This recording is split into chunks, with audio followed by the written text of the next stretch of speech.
another interview and a great conversation for the From Zero to Agency Hero. Today, I am interviewing Chris Dusuk, who is the founder and creative director at Signature Video Group. A few words about Signature Video Group. They are a full-service video production agency based out of Toronto. They've been in business since 2009. Have completed over 1,000 projects for more than 250 happy clients. Chris, thank you so much for taking the time and joining me for this interview. How are you doing today, Yeah, man? really good. Thanks for having me, Michael. Looking forward to having a discussion about the agency business, just business in general, and yeah, so far so good today. For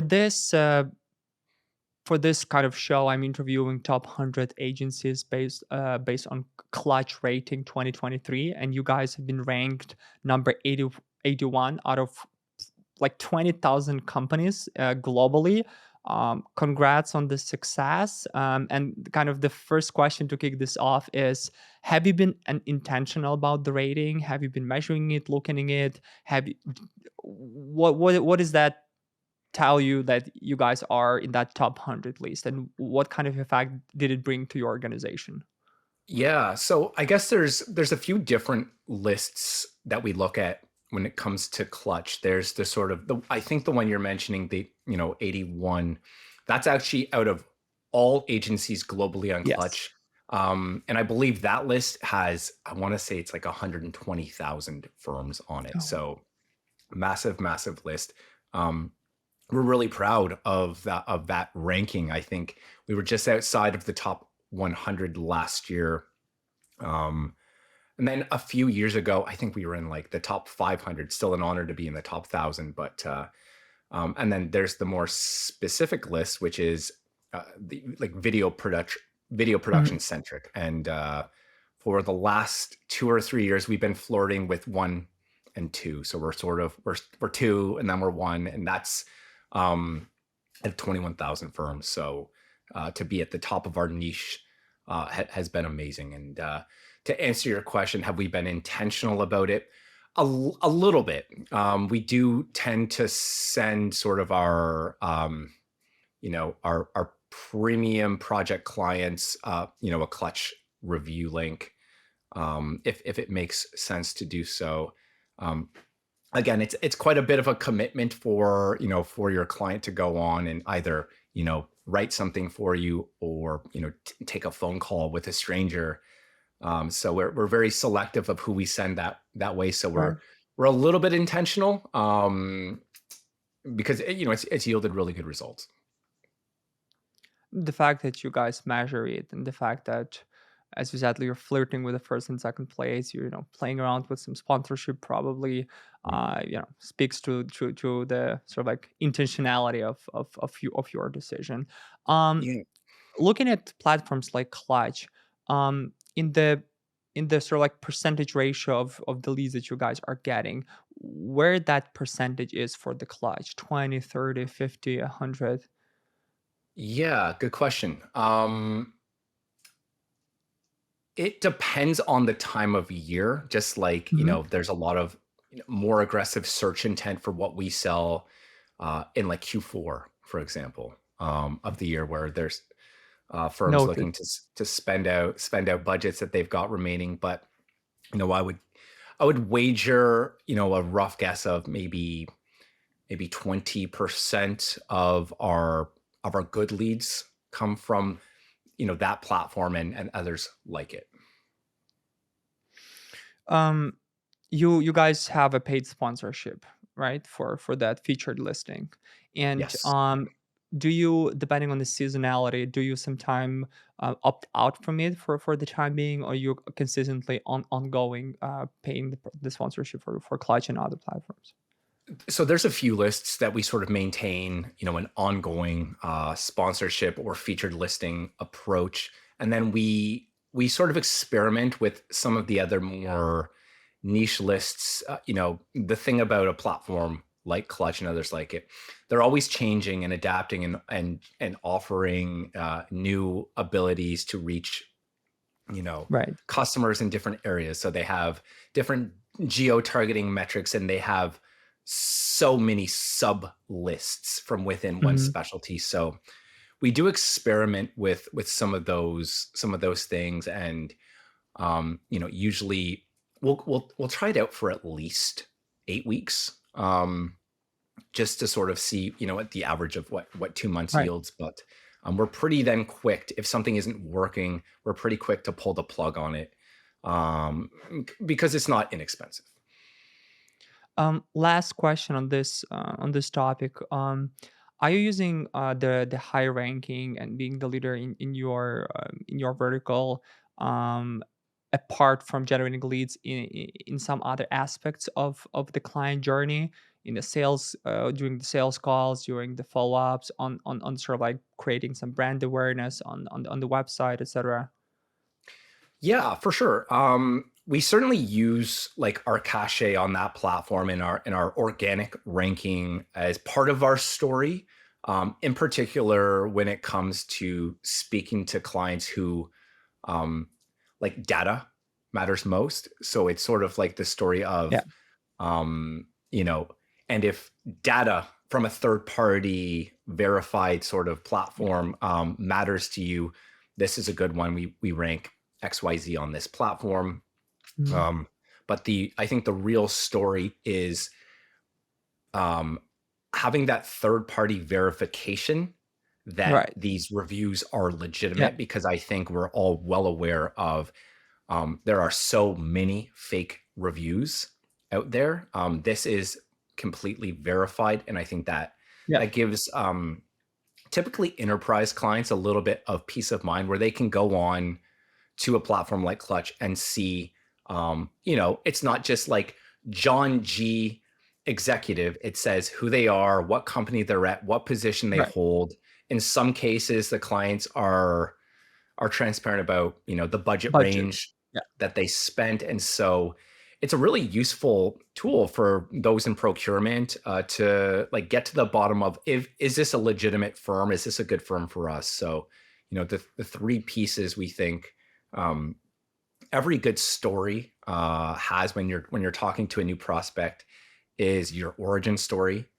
So sort of where you came from, why you started, all that stuff. An aha moment is when you sort of realized, what's special about your firm or what you do different that others can't. And then, of course, a quantifiable. So whether it's, how many projects you've completed, or your success rate, or some sort of KPI that you're really good at generating. But we find that by including those three elements, you satisfy most decision makers in most rooms. So, the storyteller, the process driven person, and then, of course, the accountants that run most marketing departments at most companies in the world. I love the way how you frame it that, because that's like a recipe for like a successful acquisition, like, or like a successful um, client journey, right? When you can satisfy all those three aspects. And I agree with you, with and this is the reason why we've been very intentional with Clutch as well at Belkins. And it's that fact that they keep that balance of like keeping the platform clean out of those, that you cannot hack it. And for the people listening to this, just to give someone like behind the scene, if you get a 1-star review on Clutch, you cannot delete it, and you cannot. So essentially, if a client goes on Clutch and then put a bad review, there's no way you can do anything about it. That's it. It's gonna be there. You can just put like a comment to it, but that's it. And um, we had an instance where we got 2 bad reviews over the last like 8 years being in the business and in servicing thousands of the customers. And we were very sad about getting those, but we had those. We were like, okay, fine. Like, we had them, it should be there. So I like that. And I agree with you. There are some platforms that I don't want to name, but you can quickly get to 1,000 reviews easily, and from John G's, right? And they just, it's not the same, right? So, Absolutely. Yeah. And, um, every day, uh, mostly in my spam inbox, there are all sorts of folks, usually from a Gmail account, offering, you know, um, reputation services where they will offer, Right. reviews for you on these platforms, which which is absolutely crazy to me. Yeah. And obviously, some folks must be taking them up on this offer, but sort of what I like more about Clutch than some of those other platforms is um, some of those other platforms. I'm not going to name them. You can absolutely pay your way to the Yeah. top of every Yeah. single list. Oftentimes, for example, in the video production space or video marketing agency, what have you, you'll have really huge SEO agencies pay their way to the top of every Yeah. one of those Yeah. lists, even if they don't even really truly offer that service, which um, ultimately is a disservice to the person on the platform looking for firms because um, you know the very best at their niche often don't appear in your search, Yeah. and so that's, I think, long term. While the platform may be creating a lot of revenue for themselves, they're not creating the ultimate client or user experience where companies can find the best firms. And so I think that's Yeah. it's a, what is it, penny wise pound foolish approach. Right. Exactly. And it's all about buying journey, right? Buyer's journey. So if you're not very intentional about it, that's it. Can you speak to your current core business model and how it evolved over time? I'm curious. For sure. So I really see sort of, there's been three phases to our business. And so I started this company in 2009, so this is our 15th year. And uh, phase one, I would describe it as like the medium is the message, in the sense that, like, by just making video content, that's our solution. Video is the superior way to tell a story. It's warmer, it's more engaging, it's great for SEO, all of that stuff. So phase one of our business, which was probably the first 5 or 6 years, just we do video and video is the best solution, and that was it. uh the And then doing that, sorry for interrupting you here.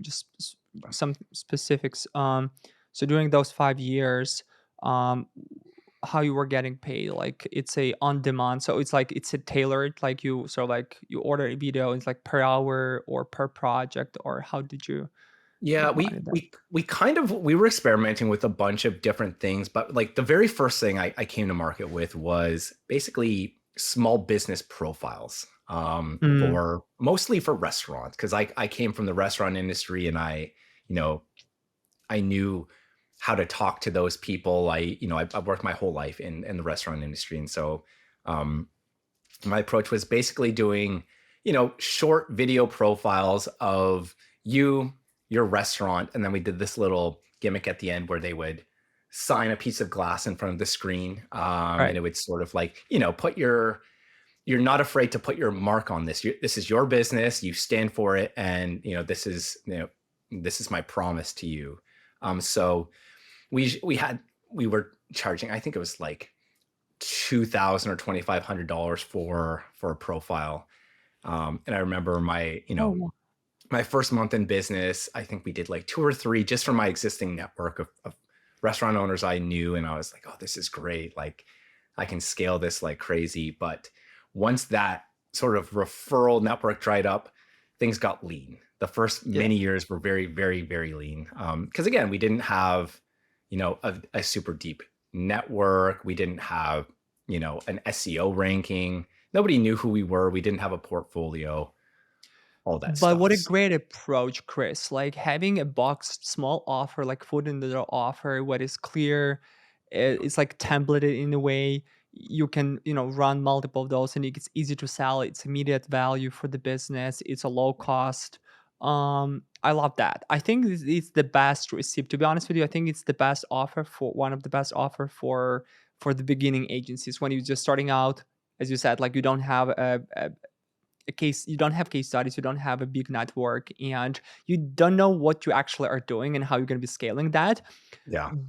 but going like, like one of the main mistakes I know that a lot of SEO agencies are doing right now when they're starting out, they are offering this very tailored bespoke offers for the for like the cost like 20 grand or something, and it's Yeah. very hard sell. It takes them, the sales cycle takes them like 6 months, and but then something that you just said, it's just actually resonates a lot with me, and I love that approach. All right, so that was your first stage. Yeah. How did No, you, how did it go?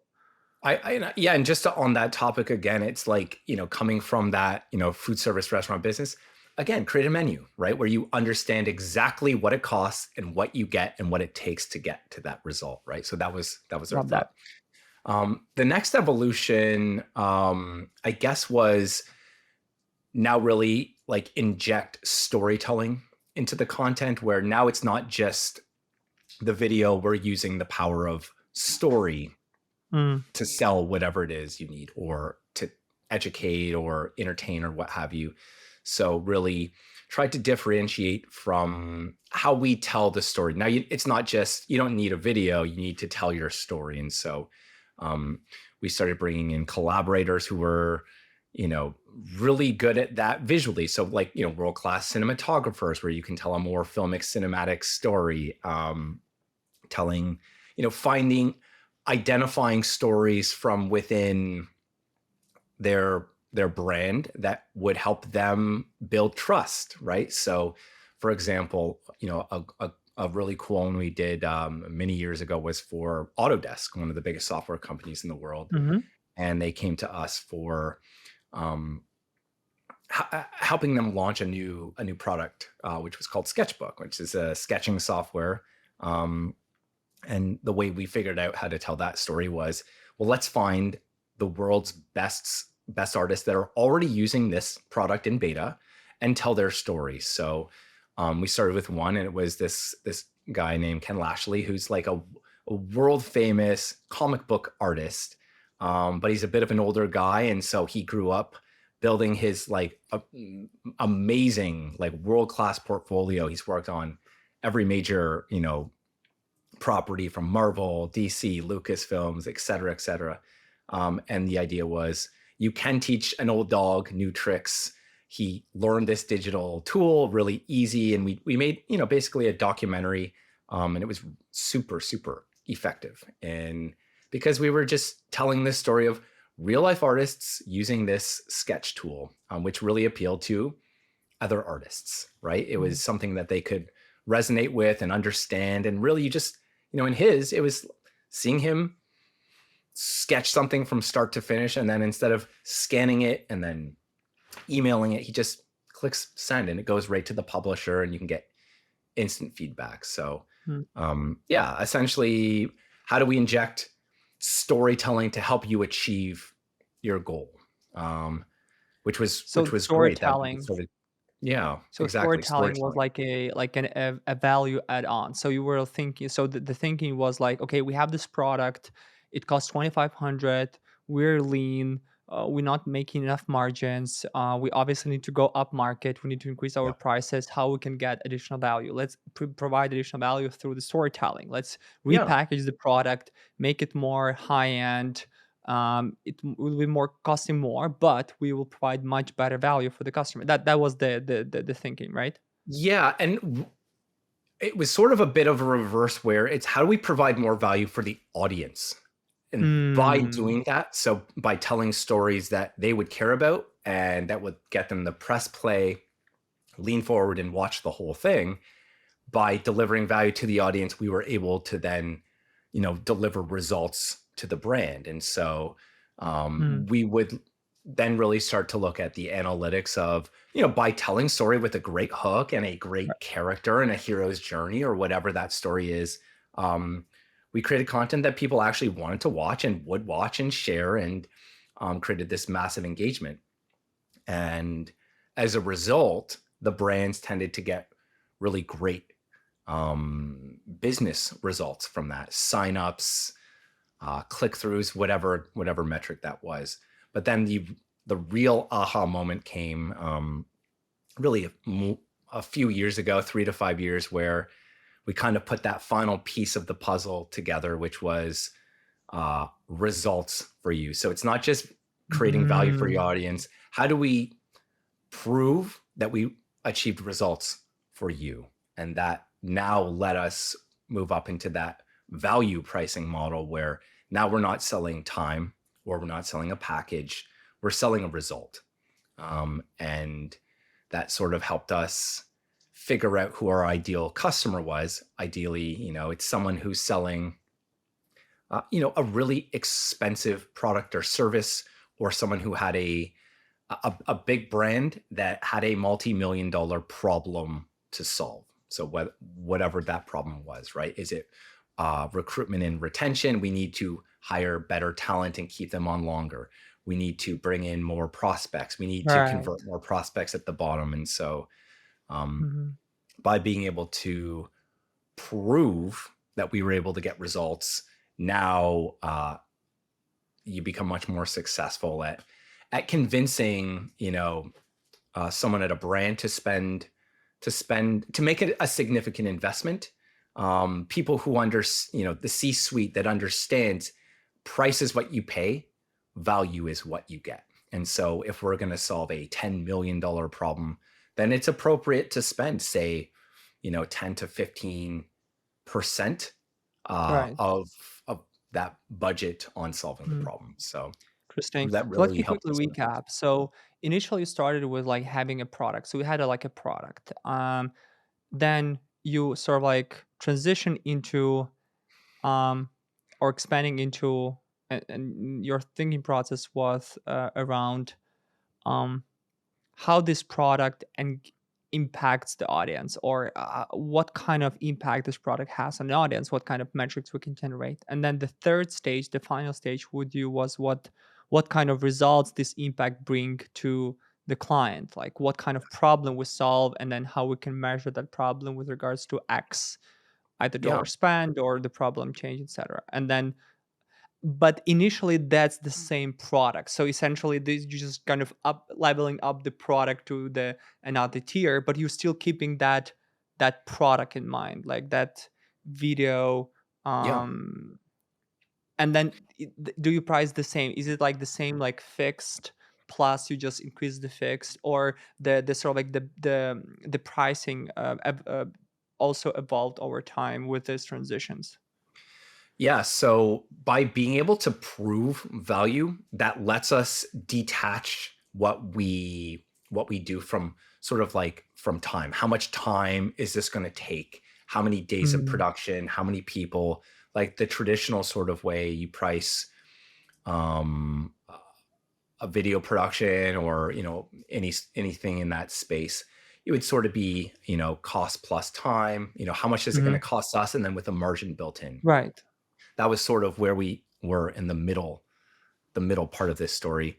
Once Mhm. you can prove that you achieve big results, now you can detach yourself from the time and you can price the result. If the client can agree that, yes, this is our problem, and this, if done successfully, will solve that problem, what's the value of that to the organization? Um, Mm. Can you give me an example? Let's say if we can use Belkins, my appointment setting agency, as an example, or one of your previous clients. Like, how would that translate into the contract value? yeah, okay, good question. So let's say your company, you know how many leads you're generating, but they're not converting. You're not converting Mhm. the types of clients you would really like to, the super high value, Right. big budget clients. And we both agreed that video, or a campaign, storytelling campaign, was going to solve that by being able to create, like, let's say a video case study. So say I was one of your clients that was really happy. Mhm. We tell our story of what an amazing job you did for us and helped us achieve our goals. But we did that across, let's just say, 5 different buyer personas. So we created 5 video case studies that we can use at the bottom of your funnel to help Mhm. convert these, Mhm. C-suite decision makers. And we know the value of, what is the lifetime value of one of those leads and we agreed that it's going to convert XYZ more. Mhm. Let's just say that we could increase your revenue by, we both agree, $1 million. Well, Mhm. then that might be worth, let's say, $100,000 to $150,000 investment. Got it. Um, I love and that. by dealing with, you cannot have this conversation with very many people. There's only select Yeah. decision makers that you can have that type of conversation with. And it's C-suite people who, they're not looking for like a transactional relationship. They're looking for a transformational thing. They care about growth or value. And oftentimes those people, uh, they're just used to, like, to larger projects, larger sums. If you're dealing with a marketing manager who is tasked with finding 3 quotes versus a CMO who's tasked with growing their bottom line by 5%, it's a completely different thought process. And you really want to do business with those who understand the value you're bringing, as long as you can prove that you do deliver value. Love that. That's the I key. love that.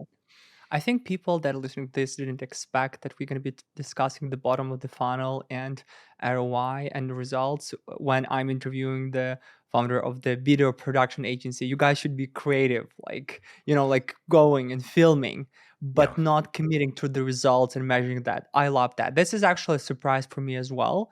Um, can you, how did you, what was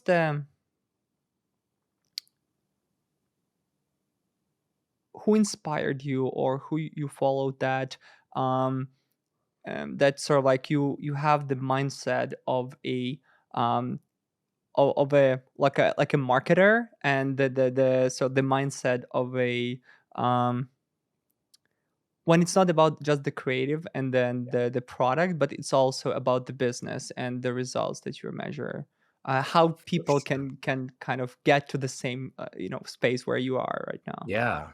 So there's a few things that led me down that path. One, as a business owner myself, Yeah.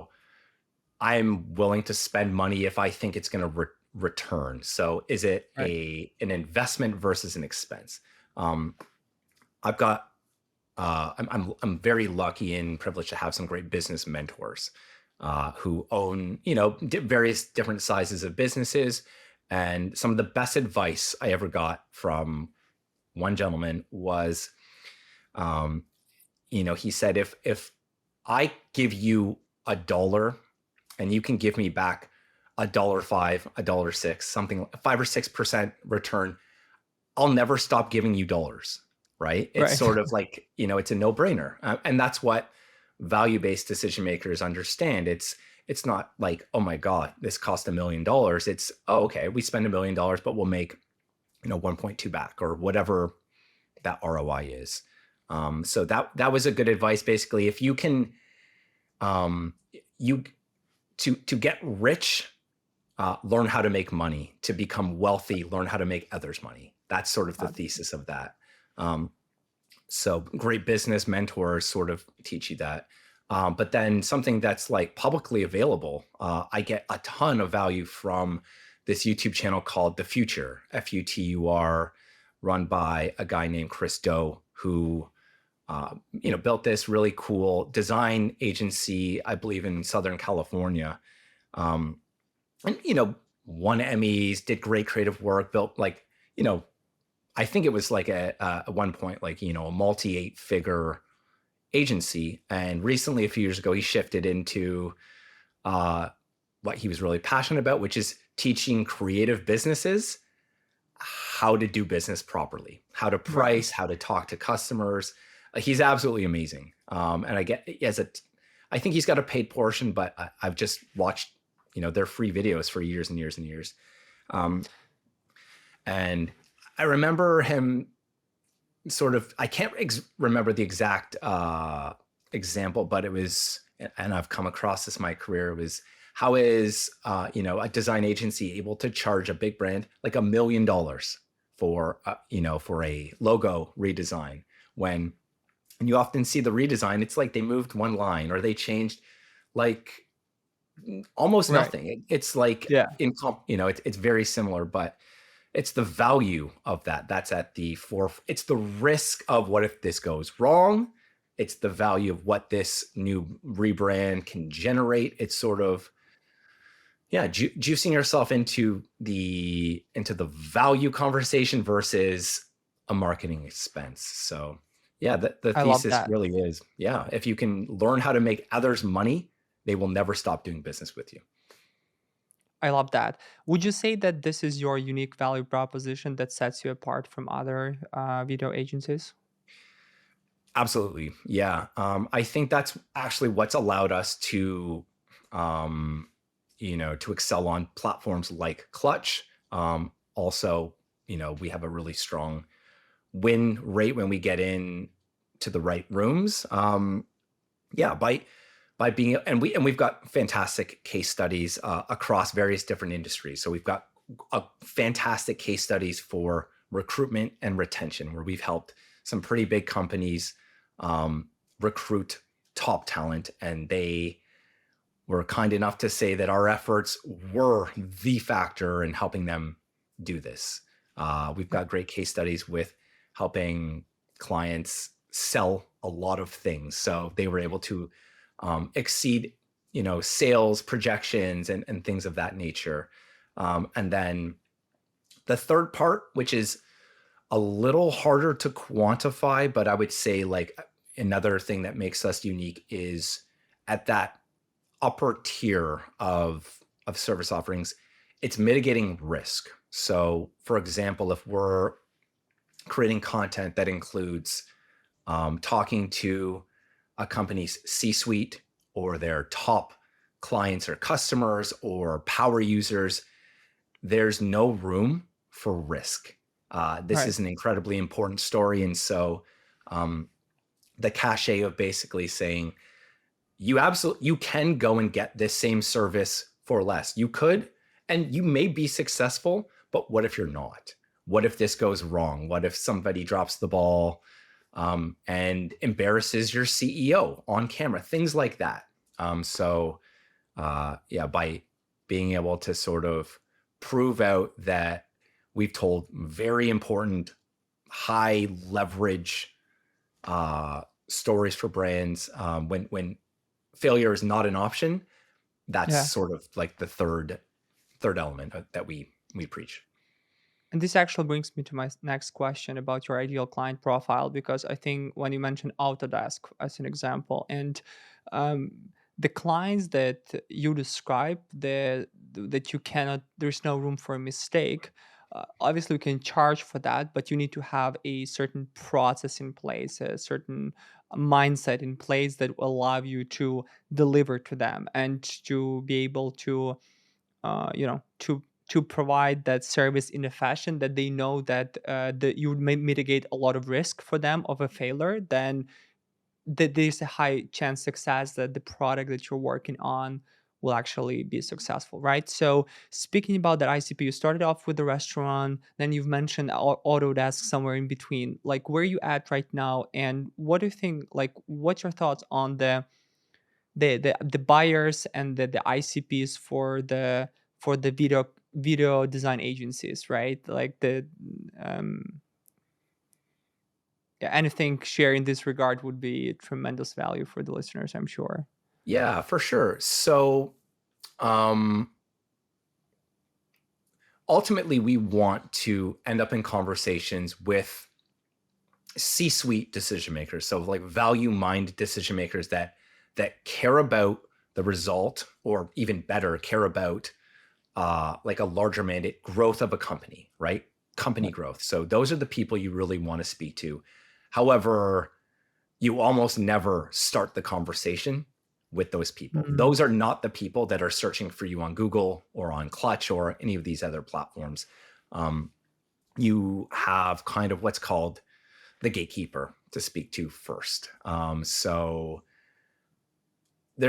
we find there's like two types of gatekeepers. There's like the transactional gatekeepers where, for example, they've decided that their company needs a video, and they've tasked a marketing manager or most likely a coordinator or in many cases, an intern to go out and get 5 quotes.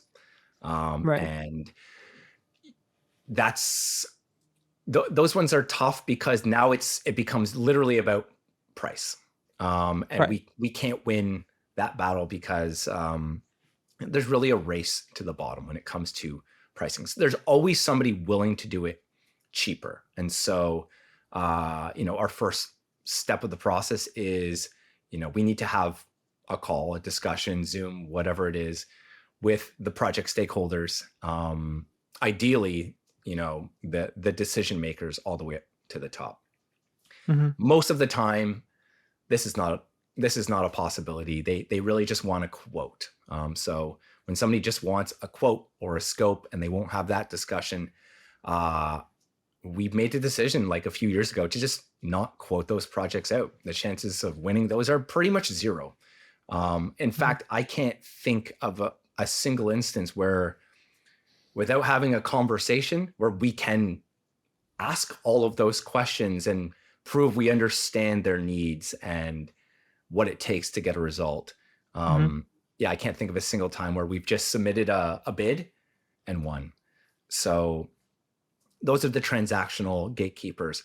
But the other type of gatekeeper is the person who is value-minded and who, these are like the overachieving people who also want to juice themselves into the success of a project. Hmm. So these are the more like discerning gatekeepers that don't just look at price. They think about the reputation of their job, of their firm, whatever. And they only want to bring to their boss or the decision makers a firm that's not going to embarrass them from having Right. introduced them, really, Actionable right? firm. Yeah. Yeah, exactly. So yeah, those are Okay. sort of So these are the how gatekeepers. sorry. So how do you cater? So like, do you cater? So is there anything like in terms of your messaging, in terms of your go to market that would translate into the so like catering to this gatekeepers, or you appeal directly to the and C suite and you speak their language and you actually sort of like there's no. Yeah. Mhm. Well, so depends on how the lead comes to us. So, for example, we know that if a lead comes from Clutch, um, they probably already validated us. They were able to do third party research, and see what we're all about. And the fact that we rank high, uh, you know, the work has already been done. Right. Yeah. We also have fantastic case studies from many, many different industries. So we're completely industry agnostic. Really, we're here to tell your most important story and Mhm. achieve results. And so, for many cases, we've worked with the sort of like, let's say it's a dominant incumbent in that space. Mhm. So we work with one of the biggest mining companies in the world. And the fact that they've done the due diligence on us already for any challenger brand or even other majors, Right. uh, we've already been proven out. Somebody has already made Mhm. the time and the investment to validate us. So, Gotcha. um, You mentioned being industry agnostic. Was it intentional? Have you had a conversation where you're like, "Hey, maybe we need to be industry vertical"? I know a lot of really cool agencies that are like, "We're just in tech or B2B tech," or like, "Hey, we just work with retail." Like, what's your take on that, and why you guys decided to kind of spread the wider net? so that's more of a creative decision. And so, Mm. I do think going niche would probably yield really interesting results, because then you can really focus your efforts on Right. speaking to that specific industry, those specific decision makers, talk about their pain points and their problems and how you solve them. Right. Yeah. But as creatives, and so we are like, I would consider myself a creative, everybody that Mhm. we work with is creatives, and we just didn't want to pigeonhole ourselves into one thing. We're excited about what could come through the door at any time, and learning about new industries, learning about new topics. That's one of the coolest things about what we get to do is we get to dive deep with experts in different industries, and we get to learn, and we get to be curious and Mm. apply our general approach to new industries, and tell stories, deliver results. So that's more of a creative choice than Yeah, a business choice. But what's nice that's is it also doesn't refreshing. exclude. It's also refreshing, to be honest with you, the fact that you're sort of like trying to balance out between the business decision that you are taking that are very intentional, but also allowing yourself for that creative part of the business where you're like, hey, we just wanted to get really cool projects that sometimes would be, like you said, mining company or Yeah. software or retail or something, and we're passionate about that. All right. What about the sort of like the sizes that the businesses that you are servicing? Like, you start with a small restaurant. Obviously, you're probably not working with small restaurants anymore at this point. So how that evolution went to the, like, are you guys up market and now you're just servicing enterprise with bigger checks, and then just, yeah, where are you at Yeah. right now? So it's a great question. It's something I think about often, like refining who our ideal customer is. And I think it comes to two places. It's mid-market companies. So let's say revenues of, you know, 10 to 100 million in Mhm. revenue. So sort of servicing those.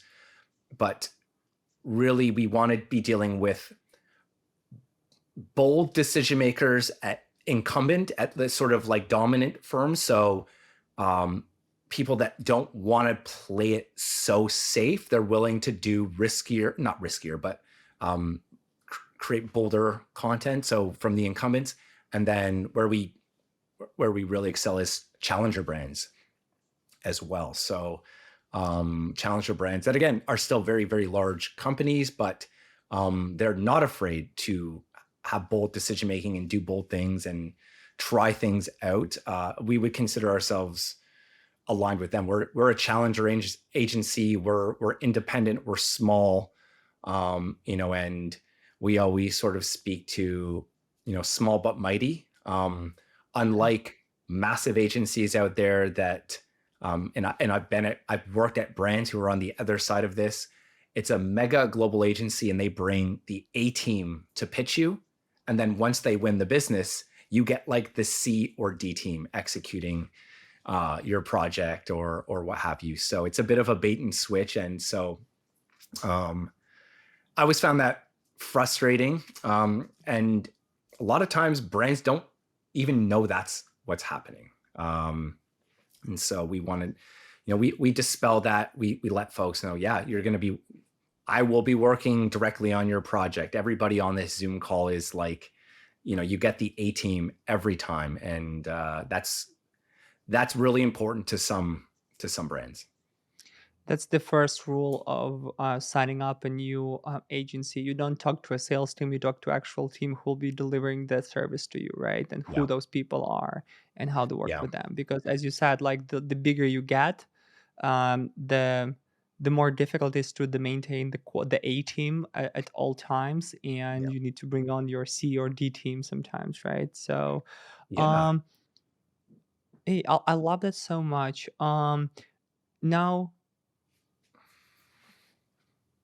being so I would because you mentioned yourself that you guys are small, so you would consider yourself like a boutique video agency, right? So you're kind of our boutique in a way. Exactly. So Yeah. so have you ever had this a thought of like, do we want to scale, do we want to have bigger team, more projects, and then like because I've wrote about that in my newsletter multiple times, that either you stay boutique and you are building a better product to deliver better service, you increase your margins, you go up market, but it's have some constraints. You have a certain X revenue that you can generate with the X team. You cannot bring on people that fast, you cannot bring a service client that fast, etc. But then you might have higher margins, and then you will be comfortable because it's like, but I call it like a lifestyle business in a way, because you live that and you service clients yourself. there's another scenario where you like are keeping that mid market, maybe a lower mid market, and then you start to scale bigger projects, more team, and you scale, and then you have lower margins because you have additional investments, but then you may be gonna have a higher revenue because of the scale that you're taking. Like, walk me through the process that went you are going in your head right now with regards to why you decided to be boutique, and is it your personal decision or your preferences, or this is just how things, that's where money are in the video creation business. Yeah, no, it's a great question and something like I think about often because I think you nailed it. It's one is a lifestyle choice and the other is a growth decision, a business choice. Ultimately, scale for the act of creating some certainty, but also creating like enterprise value that's more saleable, right? So that if you were to exit and sell this agency down the road, how do you get the most out of that, right? And so, Right. my understanding of agencies is, if you were to sell an agency, let's say your EBITDA, you know, under 5 million, up to 5 Right. million, really somebody acquiring you. And again, this is like generally speaking, they're acquiring your capabilities to Yeah. service their clients, not necessarily buying your revenue.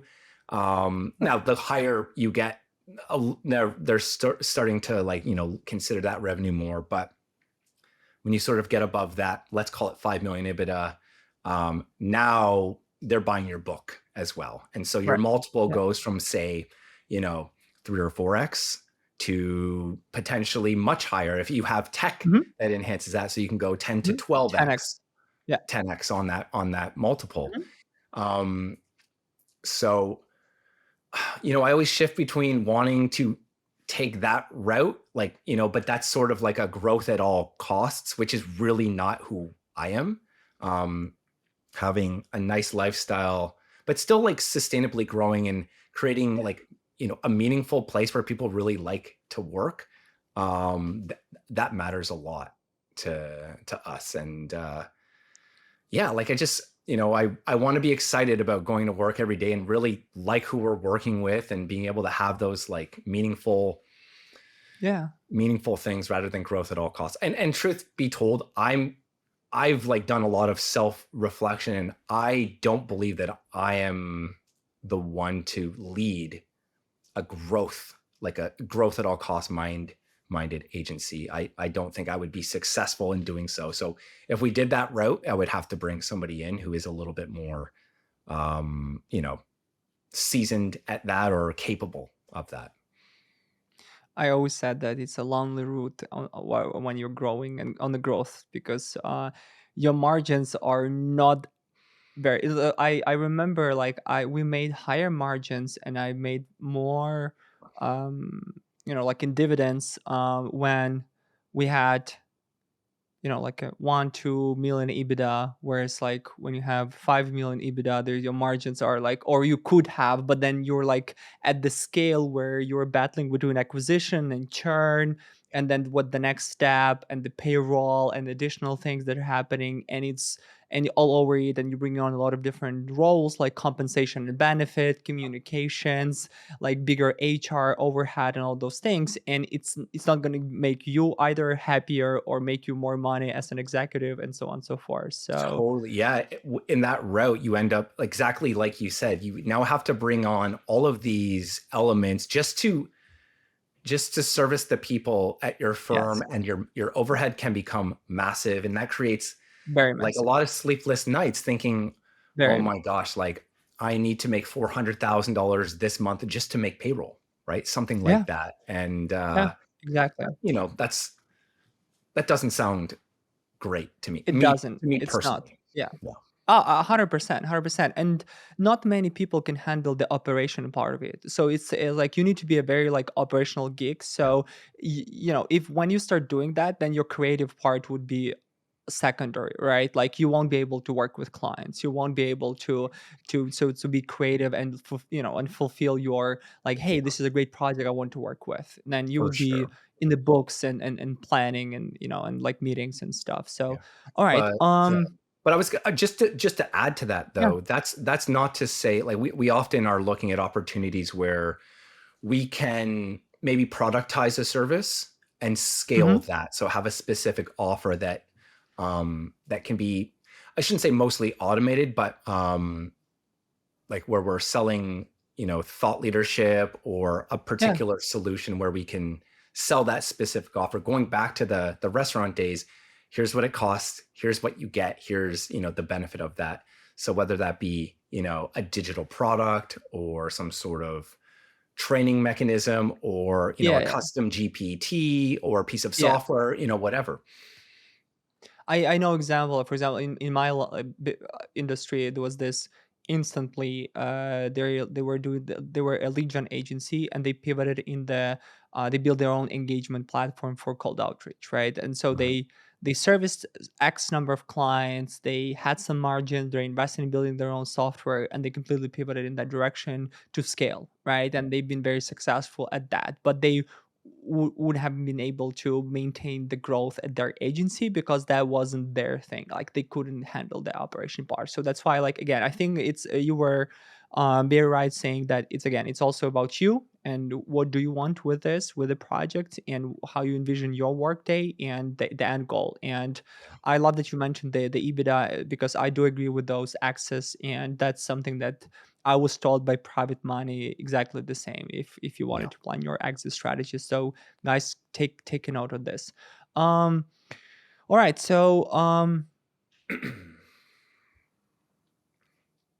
we've been through COVID probably, so I don't know whether this next question gonna may make sense because probably some of your clients were cutting on the budgets during that time. But can you share any particular challenging situation at your agency faced or overcame recently, maybe post COVID because it's been a few years already? Yeah. Well, so COVID was a tale of two stories for us. So when it Oh, tell first me. struck and everything Yeah. like lockdown, by some good grace, what we did was considered essential. So Mhm. certain elements of our business were considered essential. So we were allowed to operate. But I remember specifically because my wife and I we had our first kid. So our daughter was born like the first week into that lockdown, and so Mhm. basically all of our business went away. Everybody stopped calling. Everybody was like scared and locked at home. And so for about 6 months, um, pretty much everything stopped. We really nobody was in the office, so there was no stories to tell there. So we went from doing well to like pretty much frozen for about 6 months. But then as folks started to sort of come out of that place, video was a really good way that they could deliver their message at Yeah. scale. So we found, I guess we would call them defensive type of projects. So companies that would typically, for example, they were selling, let's say they were selling like high end financial services. Mhm. They were trying to sell a fund. Um, Instead of sending salespeople all over the world on first class flights and globally, they were now able to tell that story with video and tell that story at scale. And so we found some really interesting defensive opportunities there. So I would say as a result of that, our business actually grew. We probably doubled coming out of that. It just sort of forced a lot of companies to think about how they were communicating to their employees, customers, et cetera, and sort of nudge them to finally do that Right. first video project. Um, I will say though, there's another how should I say, another pandemic coming for the creative industry, and that's AI. In I wanted to particular, ask you that. We had yeah, and Sora. so Sora Sora. open up. Yeah. Sora's the big one. And it's mind-boggling what I've seen Sora be able to do. Now it's obviously not open to creators yet, and you can't sign up for a beta test or anything like that yet. But um, I think it's going to have a huge impact on some of like the business models in this space. So, for example, I wouldn't want to be in the stock or footage licensing business right now. because Sora is going to allow companies like us, instead of buying stock footage, we're going to be able to create our own, and it's going to be better, faster, and cheaper. And I'm not going to have to use this shot that exists or that I can afford. I can create whatever I want. So, Fresh you know, one. that's one thing that's going to be really, really interesting. There's all sorts of, I think it's going to create a lot of opportunities for us to tell better I was just stories. We're saying that. actually going to be able to create Exactly. things that we couldn't Yeah. have done before. Exactly. So Like you wouldn't be able to budget wise to be able to afford that, but now having that better story, better angle, better writing, better yeah, creative work. Because at the end of the day, Sorry won't be able to create to be creative about what they'll be doing, but rather totally. than Yeah. execute it, The right? human is still the storyteller. You're just Oh, aided 100%. by this tool. And I'll give you an example. We pitched on something a couple years ago, and it was for a union that basically serviced like telecommunications equipment Mhm. um, in places like, you know, the ocean. So that like a beacon on a thing that would Right, float in right. the ocean, for Mhm. example, like, you know,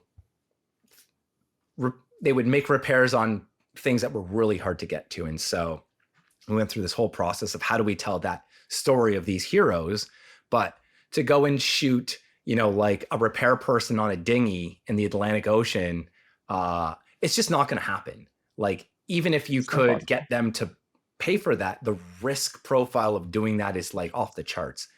But now we can actually do that with a couple of keystrokes, and it would be better than we would be able to actually capture. And so I think that this is a huge and great equalizer where small creative firms are going to be able to do Yeah. things way Big above project. their typical pay grade. And you know, it's really interesting.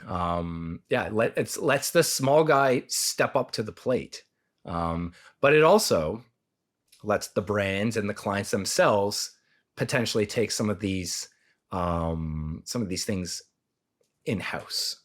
You know, where maybe instead of hiring a firm like ours, they can create content themselves, and maybe telling the human story, we can all agree, is a better route if they can create something that's, you know, 1/10 the cost.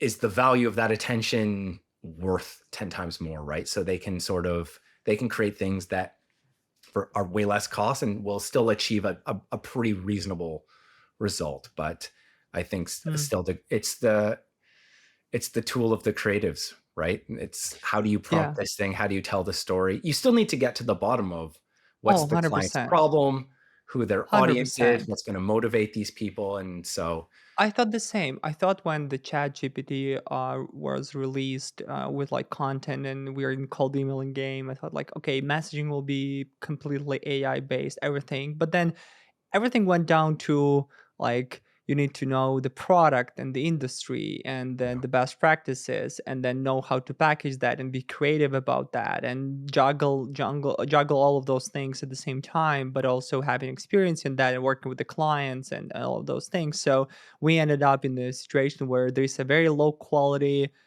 GPT-5 or GPT-6, whatever, it's already right. Like, but then it would take you hours to program and do something. And then there's a lot of companies that are sort of like building an automation from it. But then are they successful with it? They are like creating exactly like a McDonald's type of like very cheap, transactional type of product, which is not what the clients that you work with or the clients that I work with, they actually are looking for, right? yeah, Because that's at the end of the day, it's not something that would resonate with the audience, would solve the problem.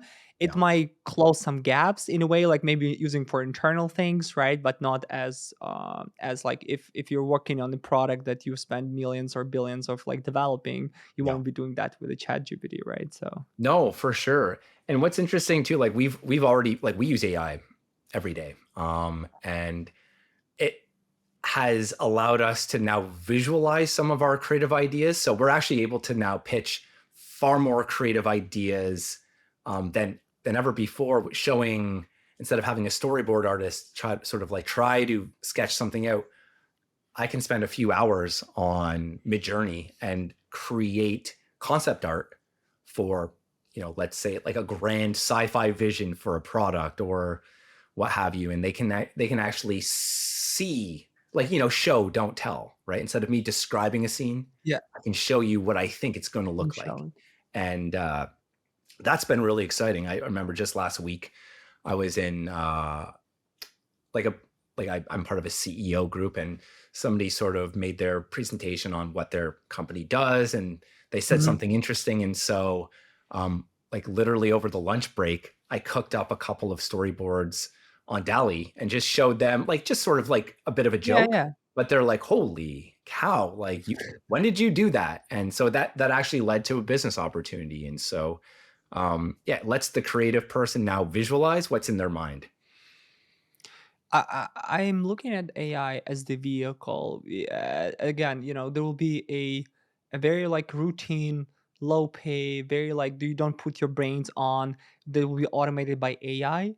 But Yeah. on a high level, when you go and you zoom out and you look at the projects, they will be executed by smart people. But again, it's another skill you need to learn, right? You need to work with AI. You need to understand it. You need how to leverage it, how to, and this is actually something that I struggled with in my organization is like when, for example, like Figma released their AI plugin, Yeah. like try and have designers work on that. The first reaction is there's no way this thing can work properly. I don't want to learn. So I think creative peoples are one of the some people are very early adopters, but the majority of creative peoples are late adopters. So they always get to the show very late, right? So they're Yeah. trying to do that. Oh no, no, no, there's no way they can do that. So I'll do it like the way I used it to do, right? Yeah, for sure. Yeah, and I think what's really important though is, as creative people, I think a lot of people in, the film and creative industries, they're going to be really scared by, like, seeing Mhm. this Sora video for the first time. I remember the first one I saw and I was like, "Oh my gosh. Like, this is better than I ever thought was possible, and it's here way sooner than I thought it would be." And so I kind of freaked out. But then I started thinking about kind of like what we're talking about now is um, understanding the tool, how we're going to be able to use it to like punch way above our weight class, Yeah, and and be able to do the work that the big dogs can do. Now you don't need that, multi million dollar budget to do something like amazingly cinematic. very cool. Now a small boutique firm can do that too. And so I think, the advice for the creative people is dig in and like learn the tool, spend some time with it, understand like the possibilities, and fear will turn into excitement. Because this is, I mean, this is the game changer, right? Like Yeah, text to video. And again, yeah. we're not even in the first inning yet. We're in batting practice before the game started. It's wild to see how quickly things are changing. Yeah. Very, very inspiring. How does your agency measure success, both internally and externally, if you can share? Yeah. So I guess we measure client success through a number of ways, like KPIs, depending on what that particular client needs. So that's how we measure the success of a project, and usually that Mhm. leads to repeat business. So that leads to like increased financial success. So, you know, as a business owner, like I am seeking to grow the business every year. So we have been able to grow, I believe, 15 straight years. We've never had a down year. Now the first few years don't really count, but yeah. So So like, for clients, the KPI is measured in what? Is like the you mentioned like this the problem that you solve for them. So if you're a client that are interested in the sort of like bottom of the funnel, sort of yep. like problem, you sort of like get it, you measure it, and that's your north star for that particular Yeah, project. exactly. Like, did we achieve the Okay. business result that we set out to achieve? Mhm. So, for example, in the case of like a recruiting campaign, um, the one that I mentioned earlier. So it was a challenger tech company that has a very stable base of revenue. So well. all of the other tech companies were during the pandemic were laying off their people because of their stable revenue base. They're like, this is a massive opportunity for us to get some of this top talent that's falling through the cracks. And so we built this whole recruitment retention video campaign, and they were able to increase their headcount by 150, like not just general headcount, but like their tech headcount, developers, Right. designers, like the people they really wanted in their company. So they were able to add the headcount. The retention rate on these people was higher than their traditional person, so that had value. They were able to like get massive ROI from like LinkedIn Mhm. campaigns, and these performed better than anything they had done before. So yeah, that's an actual like business growth metric that we were able to sort of attach to our services. Then you mentioned growth, and probably this can be a revenue growth, right? Like over year growth in terms of the Yeah. revenue.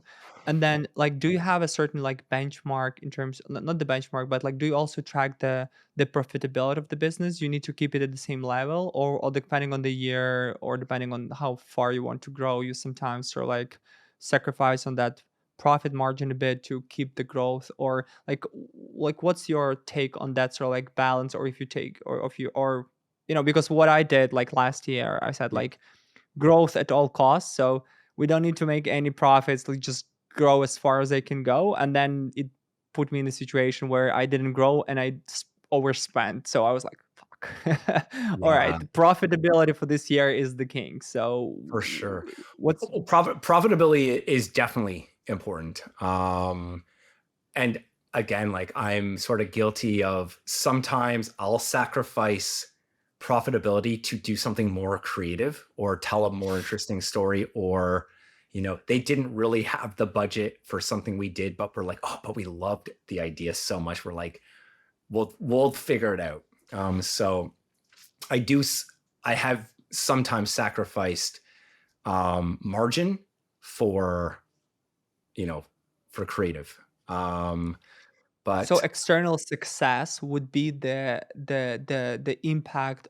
So internal understandable, but then external would be sort of like the how good the product is, right? For the client, for the audience, what impact it bring, or like how do you measure that sort of like external success then? yeah, so I mean, one thing I think all agencies want to do is they want to do more larger, meaningful work than like Mhm. lots and lots of smaller projects. So, that's something we're always focused on, and moving away from just project based things.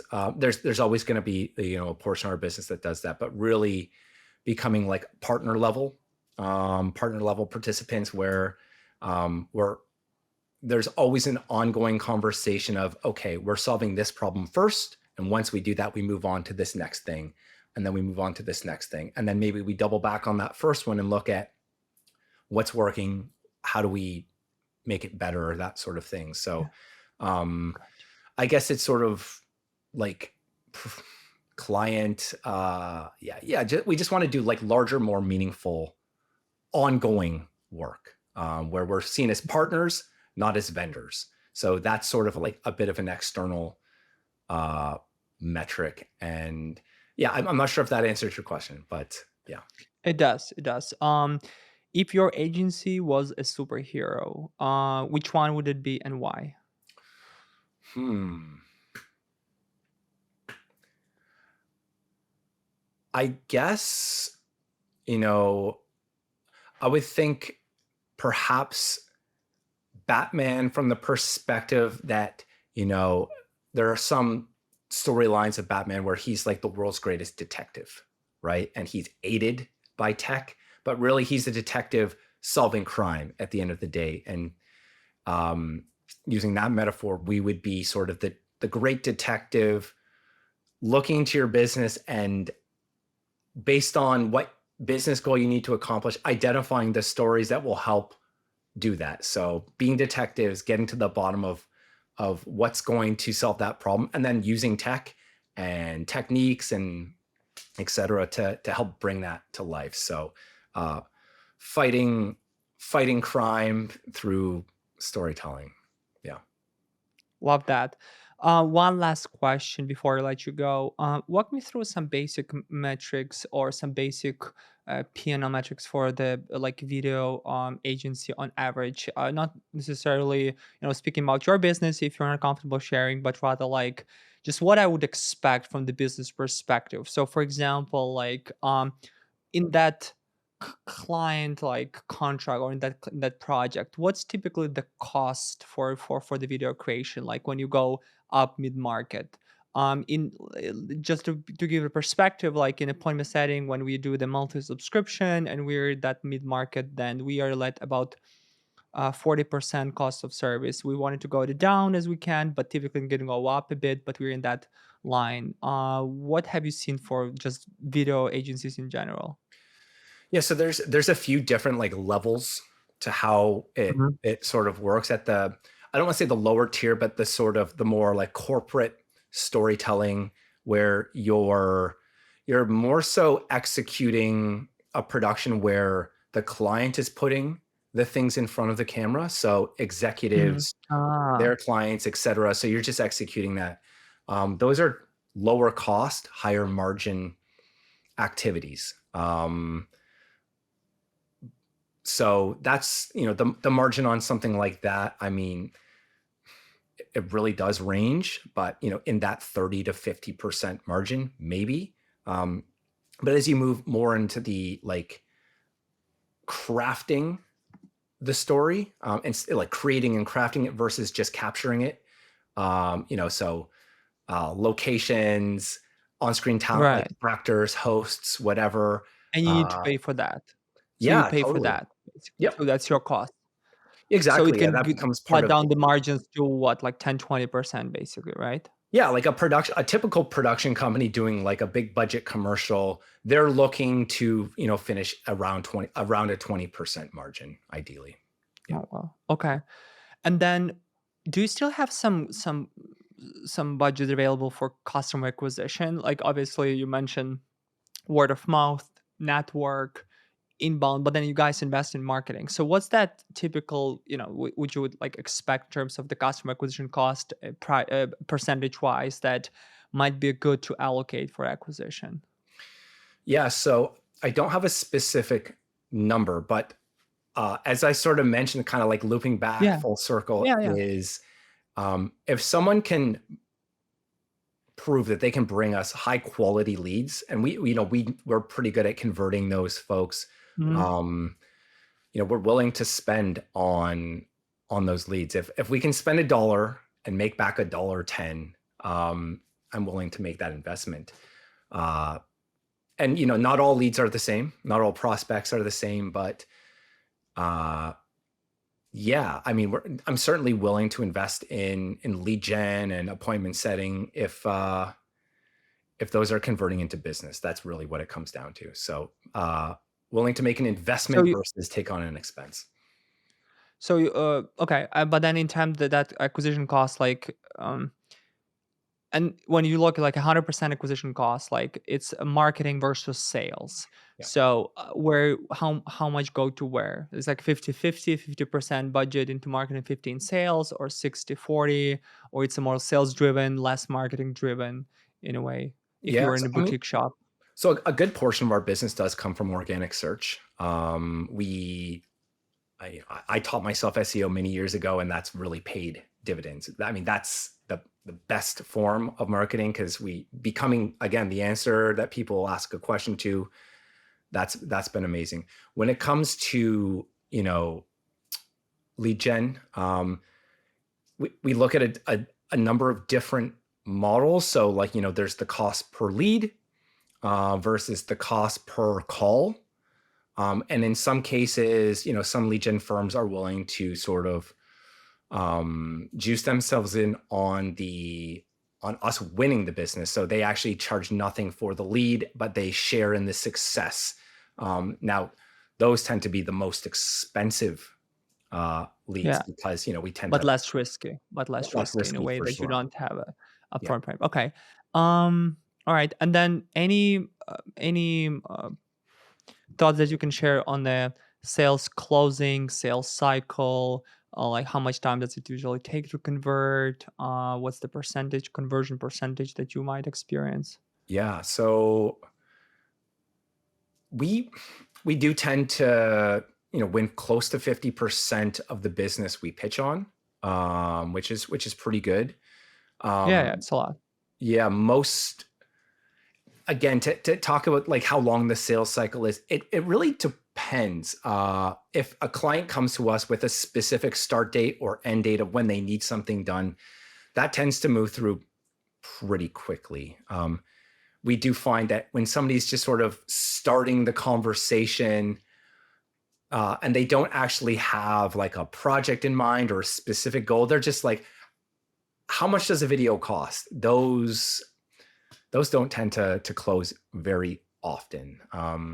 Usually you need some intent from the client Right. side to sort of, yeah, even if it's like a small project to like get things started and we can prove that we've been successful in this project, now we can have the bigger conversation. But yeah, if there's no intent on the buyer side of I need something by X date, we usually don't continue with those conversations very often.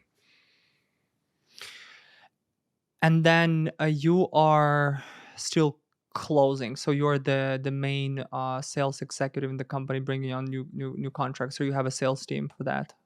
Yeah, we've got an accounts team, and You usually gather what an account. happens is, the lead will come in, they will have the first discussion, validate the opportunity, make sure that there's a fit both ways, and then depending on a few factors, I'll come in near the end, or if it's appropriate to come in on the second call to just because people do want to hear from the owner, and as a creative, I tend to just sort of jump right into the creative right on the call and sort of, give away a little bit of the milk. And that, I think that's actually why our close rate is so high, because people are like, okay, I can like peek behind the curtain and see what we're Right. getting here. So Yeah. yeah, but I for the most part, I'm probably there on 80% of the closings. And how many years into the business where you brought on the professional AE team for that? Yeah, I mean that's pretty new. That's been like 4 or 5 years now. So I did everything for the first 10 years myself. Yeah, 10 which years. was Gotcha. uh Apart from everything that we've discussed today, what advice would you give to a new agency owners or those that are looking to scale in your niche? One, two, three advices if you can give.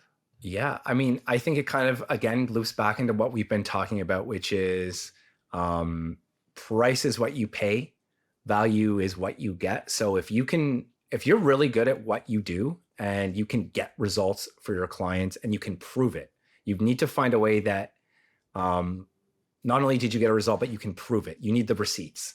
Uh, that's going to go a very, very long way in helping you re-engage with that client and also use that client to win other business. So again, if somebody gives you $1 and you can give them back $1.05, $1.10, they're pretty much never going to stop giving you dollars. So if you can get results and you can find a way to prove it, you've got a very fruitful road in front of you. Chris, thank you so much for your time and sharing on your journey with the Signature Video Group. You guys are indeed the best agency. You proved that during this interview, and I was very curious, and you fulfilled my curiosity, and you guys are doing amazing work. So congrats on the success, and congrats on building really great business. Yeah, thanks so much, Michael. It's been an absolute pleasure chatting with you, and it's always nice to talk shop with other agency folks and like growth minded individuals. And like, I love the podcast format, and yeah, congratulations to you as well. It's been great talking with you, and we should talk again sometime. We will. Thanks, Chris. Thank you.